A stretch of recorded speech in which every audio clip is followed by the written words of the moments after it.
The 19-box and occlusal preparation. Let's talk about it. First off, why do we do it? The Class 2 box preparation is used to eliminate interproximal caries. The pattern of interproximal decay is gingival to the contact area as shown here. Since we cannot prep from the straight mesial or straight distal, the best way to remove the decayed tooth structure is through the occlusal. The parameters of your box prep are established assuming ideal conditions and are therefore rarely performed clinically. However, it is important to understand the structural concepts behind the preparation design. For example, you need to have 90-degree exit angles due to the orientation of the enamel rods. Deviations from 90 degrees can undermine the integrity of not only your preparation, but also your restoration. Of course, prepping to ideal is a great way to hone your hand skills. So what burrs and instruments should we use? There is no set toolkit for box preps. It all comes down to personal preference. In SimLab, you have access to a wide variety of burrs, and people find the burrs that work well for them. Be careful, however, about using less common burrs. In clinic, you will have mostly 330 and round burrs for most of your direct preparations. Let's take a look. The 330 carbide is considered by many to be the workhorse of dentistry. It is good for bulk removal of tooth structure as well as refinement. It's important to have a sharp burr. Dull 330 carbides do not cut as well and are more likely to burn your plastic teeth. Dull burrs, however, can be useful for refinement. 330 diamond. This is not included in your kit. However, you can find them at the dispensary. Diamond burrs in direct preparations can be a double-edged sword. The diamond particles on the burr make it super sharp, which makes it good for bulk removal of ivorine tooth structure. It allows for a smooth finish. Diamond burrs also do not become dull as quickly as carbide burrs do. On the other hand, because diamond burrs cut so well, they can make or break your preparation with the slip of the hand. That being said, many second years used the 330 diamond burr quite extensively for their direct preparations. Next, we have the mosquito burr. Mosquito burr is good for removal of unsupported enamel shells. Next, we have some hand instruments.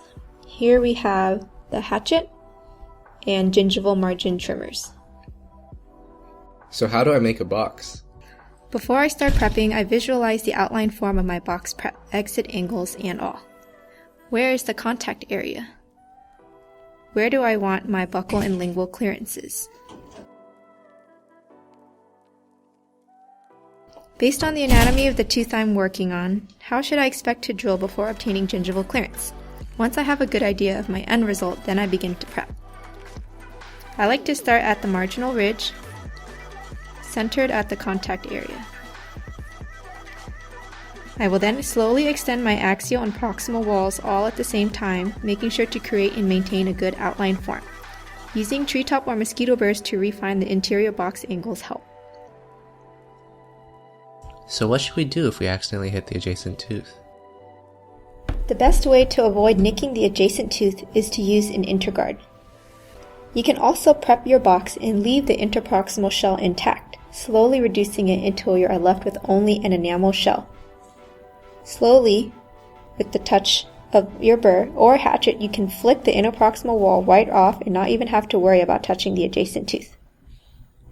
If you do happen to nick the adjacent tooth, you can try to polish it with your polishing cups and hope for the best. This strategy usually works better for smaller nicks. So how do I measure exit angles? Exit angles can be assessed by drawing an imaginary line tangent to the edge of the buccal or lingual proximal wall, as shown here. So we drew lines that are tangent to the edges of the wall. Having enamel shells will make it difficult to determine your exit angles, so make sure to remove them. Make sure to continually assess your exit angles while making your box form. If you wait until the end, then you may risk sacrificing your proximal clearances to obtain a 90-degree exit angle. Let's go over the basics to making a decent number 19 MO preparation. First thing, no matter what preparation, is to always check angulation. Recall that for the box portion, the angulation should be parallel to the long axis of the tooth and you should check with your mirror. The initial cut for the box should be done very conservatively. During study buddies, our tutors noticed that a lot of your boxes had a concave axial wall, rather than a convex wall that follows the outer contour of the tooth. Here's a way to avoid that. Imagine a fresh number 19 tooth. The dot represents the approximate center of your box preparation closest to the contact. Then, outline the boundaries of the contacts.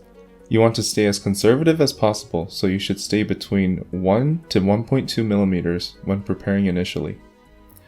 You should never prep to ideal measurements for an initial rough outline. Then follow a C shape that exaggerates the outer contour of the tooth. Once you widen this preparation, it should look something like this. The arrows indicate areas that need to be prepped further, allowing you to refine to ideal measurements. I recommend placing an inner guard when you decide to break contact to avoid damaging the adjacent tooth. Push out towards the inner guard and you will be able to feel when you hit the guard. It will feel much different than tooth structure.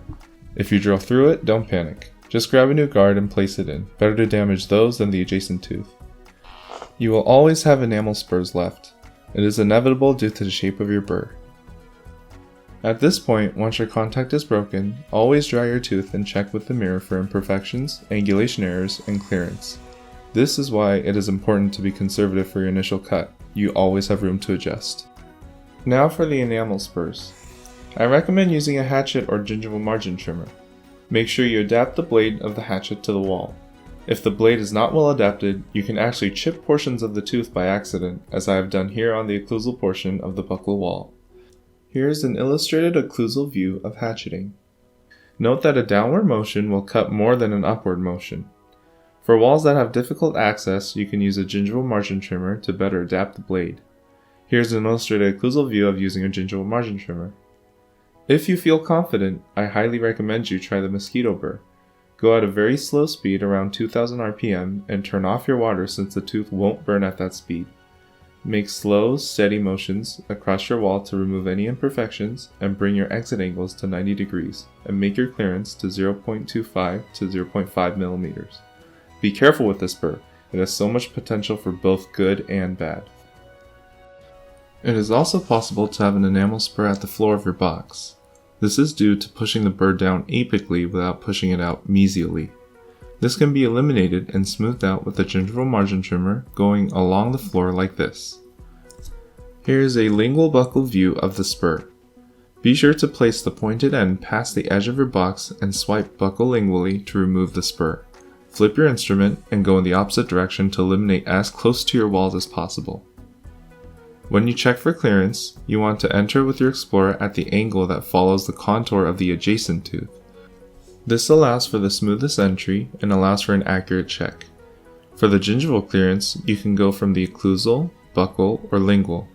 Be sure to know where your 0.5 mm is on your own explorer as they all vary.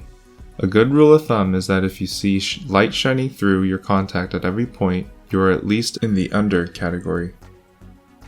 Now because your preparation looks like a peanut, the middle portion of the axial wall will most likely be tight. This is good since you can now refine to the ideal measurement. Be sure to constantly check as you push your axial wall back further. I like to place my 330 burr into the corners of the box to make it look sharp. Then I go with the mosquito burr to make it even sharper. This part is optional, but in my opinion, it makes it look nicer. Now to check your exit angles. A good rule of thumb is to literally use your thumb. Place your thumbnail as close to the edge of the box prep as possible without covering the edges. This will help you see the angles much more clearly. Let's give some extreme examples. Let's say your angles are way over 90 degrees. This would mean that the corners of your box is in the wrong location. To fix this, you would have to expand the axial wall buccal lingually in order to achieve your 90-degree angles. If this happens, be sure to follow the outer contour of the tooth. Now let's say that your angles are way under 90 degrees. This would mean that you have enamel spurs, or unsupported enamel that needs to be removed. Be sure to use an inner guard and push those spurs back. Again, if you're going to touch the axial wall, be sure to follow the outer contour of the tooth. If you have minor imperfections or would like to make small adjustments, a mosquito burr or hatchet is your best bet. Here's an example of how the mosquito would be used to smooth out the walls and achieve a 90-degree angle. For the occlusal, few key points to keep in mind is first, your angulation. The angulation for the occlusal is perpendicular to the occlusal table, not parallel to the long axis of the tooth like the box. I personally like to trace out the grooves, but by now you probably have a method that works for you. Stick to it and be sure to refine well and follow the occlusal anatomy.